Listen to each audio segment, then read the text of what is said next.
Shalom, selamat pagi. Bertemu kembali dalam program Gemar Online GSCA Peniel dan GSCA Anugerah Kemendung.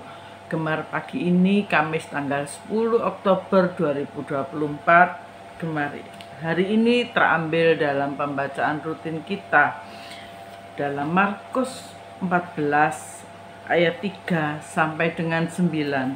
Begini bunyi firman Tuhan, ketika Yesus berada di Betania, di rumah Simon Sikusta dan sedang duduk makan, datanglah seorang perempuan membawa suatu buli-buli pualam berisi minyak narwastu murni yang mahal harganya.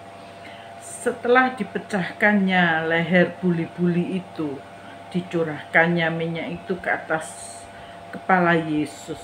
Ada orang yang menjadi gusar dan berkata seorang kepada yang lain, untuk apa pemborosan minyak narwastu itu? Sebab minyak itu dapat dijual 300 dinar lebih dan uangnya dapat diberikan kepada orang-orang miskin itu. Tetapi Yesus berkata, biarkanlah dia, mengapa kamu menyusahkan dia? Ia telah melakukan suatu perbuatan yang baik padaku. Karena orang-orang miskin selalu ada padamu dan kamu dapat menolong mereka bila mana kamu menghendakinya. Tetapi aku tidak akan selalu bersama-sama kamu. Ia telah melakukan apa yang dapat dilakukannya. Tubuhku telah diminyakinya sebagai persiapan untuk penguburanku. Aku berkata kepadamu, sesungguhnya di mana saja Injil diberitakan di seluruh dunia, apa yang dilakukannya ini akan disebut juga untuk mengingat dia. Dalam cerita Yesus diurapi ini, ada sosok di Injil Markus ini cerita seorang perempuan. Mari, seorang perempuan ini mengurapi Yesus dengan minyak yang harganya sangat mahal. Mari kita bersama-sama menyelidiki firman Tuhan, belajar bersama-sama dan merenungkan dari cerita ini. Apa yang dapat kita ambil dari cerita ini? Saya tertarik di sini dengan seorang perempuan. Siapa perempuan ini? Mari kita belajar dari kisah yang sama dari Yohanes 12. Yohanes 12 mulai ayat 1. Mari kita baca. 6 hari sebelum Paskah Yesus datang ke Betania, tempat tinggal Lazarus yang dibangkitkan Yesus dari antara orang mati. Di situ diadakan perjamuan untuk dia, dan Marta melayani, sedang salah seorang yang turut makan dengan Yesus adalah Lazarus. Ayat 3. Maka Maria mengambil setengah kati minyak narwastu murni yang mahal harganya, lalu meminyaki kaki meminyaki Yesus, menyeka dengan rambutnya, dan baunya minyak semerbak seluruh ruangan itu. Dari kedua kisah ini saling melengkapi, dan kita menjadi tahu siapa yang meminyaki kaki Tuhan Yesus, meminyaki Yesus dan menyeka kakinya dengan rambutnya. Di situ dari Yohanes pasal 12 kita tahu bahwa yang meminyaki, mengurapi Tuhan Yesus adalah Maria. Maria, saudara Marta dan Lazarus. Dia melakukan ini tentu saja ada rasa yang dia rasakan. Tanda kasih untuk Tuhan Yesus, tanda pengagungan, tanda ucapan terima kasih atas apa yang telah dilakukan atas Maria. Beberapa saya baca di firman-firman yang ada di sosmed, Maria ini banyak ada yang bicara wanita yang asusila, ada yang bilang ada Maria ini pernah dibebaskan dari roh jahat. Tapi kita tidak perlu background. Satu hal yang kita harus ambil, kita dapat ambil dari cerita Maria ini. Maria ini sudah dimenangkan oleh Tuhan Yesus, sudah dipilih oleh Tuhan Yesus, sudah diselamatkan oleh Tuhan Yesus sendiri. Dan atas kasih Tuhan atas Maria ini mempunyai hati ingin berbuat sesuatu yang bisa dia lakukan untuk sebagai tanda ucapan terima kasih atas yang Tuhan sudah berikan dalam kehidupannya. Dan dia mempunyai minyak parfum. Tentu saja parfum adalah barang yang sangat berharga untuk seorang wanita. Dia mempunyai itu dan dia ingin mempersembahkan minyak ini untuk Tuhan. Dia meminyaki Tuhan, menyeka dengan rambutnya. Dia ingin menyenangkan hati Tuhan dengan segala yang apa dia punya. Segala yang dapat dia berikan untuk Tuhan, dia lakukan sebagai tanda ucapan syukur atas kasih karunia Tuhan yang boleh sudah dia rasakan.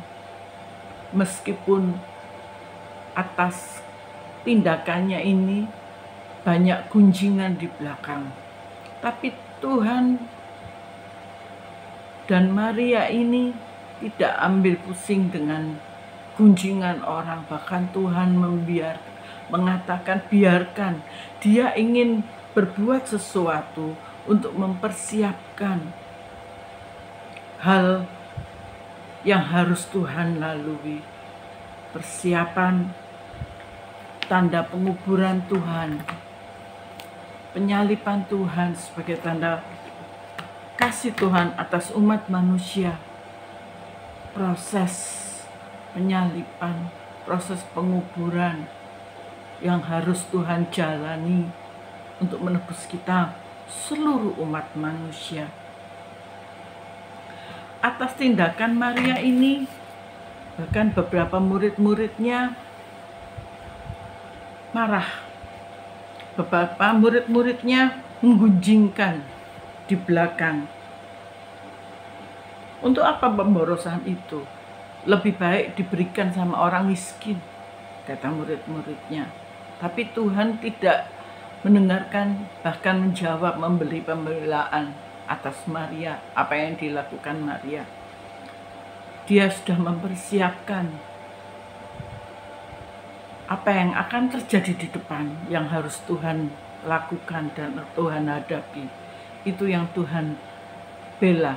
Setelah kita memberi jawab, Tuhan Yesus memberi jawab apa yang sudah dilakukan Maria. Ini menjadi satu pelajaran yang bisa kita ambil. Dalam suatu pelayanan Tuhan sudah memberikan talenta untuk kita masing-masing, memberikan kita keahlian, memberikan kita bakat, talenta yang bisa kita pakai untuk pelayanan, untuk kerajaan surga, untuk kemuliaan nama Tuhan. Biarlah kita bisa menyerahkan keahlian kita pakai keahlian kita untuk kemuliaan Tuhan juga. Tetapi kadang apa yang kita lakukan tidak dipandang baik dengan orang lain. kita tetap fokus aja. Kita tetap fokus saja. Karena kita melakukan sebagai ucapan syukur kita. Karena Tuhan sudah memanggil kita, memakai kita, memberikan kita sesuatu yang bisa kita persembahkan pada Tuhan. Kita tetap fokus karena kita mempunyai motivasi yang betul, yang benar. Karena kita mau Tuhan pakai hidup kita. Kita mau mempersembahkan yang terbaik atas Tuhan yang sudah berikan kepada kita. Talenta, sesuatu yang sudah Tuhan, kebiasaan, mungkin sedikit dari yang kita punya. Meskipun orang lain memandang sinis, tapi biarlah, asal kita mempunyai motivasi yang benar, Tuhan sendiri yang akan membela kita. Tuhan sendiri yang akan memberi jawab, menyatakan yang benar. Karena itu adalah hak Tuhan, bukan hak kita. Yang menjadi bagian kita, kita lakukan bagian kita. Kita mempersembahkan dengan motivasi yang benar untuk kemuliaan nama Tuhan, untuk menyenangkan hati Tuhan, untuk penyebaran kerajaan surga. Itu cukup. Setelah itu yang lain tentang mereka yang iri atau mereka yang menghujingkan kita, biarlah itu Tuhan yang akan membela kita. Ini yang dapat saya ambil dari Gemar hari ini. Saya mengucap syukur. Mari saya mengajak pelayan-pelayan Tuhan di Kemendung dan di Peniel, mari kita bergandeng tangan.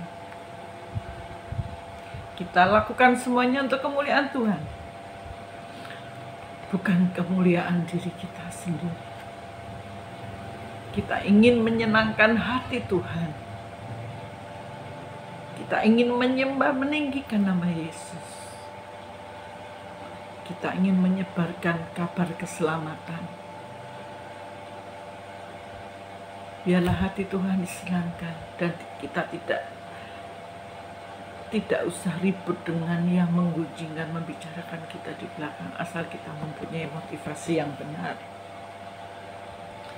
Saya ingin mengajak Bapak Ibu sekalian membaca dalam Wahyu 2 ayat 10.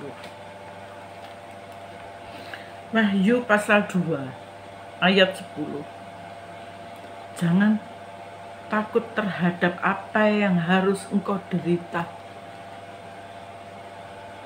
Sesungguhnya iblis akan melemparkan beberapa orang dari antara kamu ke dalam penjara supaya kamu dicobai, dan kamu akan beroleh kesusahan selama 10 hari. Ini yang penting. Hendaklah engkau setia sampai mati, dan aku, Tuhan, akan mengaruniakan kepadamu mahkota kehidupan. Dunia tidak semakin baik. Kedatangan Tuhan sudah tidak lama lagi. Tanda-tanda zaman, tanda-tanda negara-negara yang di luar, tanda-tanda alam, juga tanda-tanda kehidupan manusia, cara hidup manusia. Ini menunjukkan ke kita bahwa kita harus semakin kuat, harus semakin sungguh-sungguh, harus semakin meningkat, next level seperti tema kita hari ini. Ini pemurnian untuk kita pengikut Tuhan. Pengikut Tuhan Yesus, kita dimurnikan. Tuhan menguji kita atas motivasi yang ada dalam kita masing-masing. Tuhan memurnikan kita. Biarlah kita menjadi semakin hari apapun yang harus kita hadapi, kita semakin kuat, semakin sungguh-sungguh, naik level, semakin hari semakin bertumbuh dewasa, seorang dewasa pasti akan teguh tetap, kuat sampai akhir Tuhan memanggil kita, dan kita tetap dalam posisi, dalam keadaan, di dalam tempat yang semestinya kita berada. Lakukan sampai Tuhan datang. Kerjakan tugasmu sampai selesai. Yang Tuhan janjikan, mahkota kehidupan akan diberikan untuk kita. Terima kasih Tuhan atas panggilan. Biarlah ini menjadi rema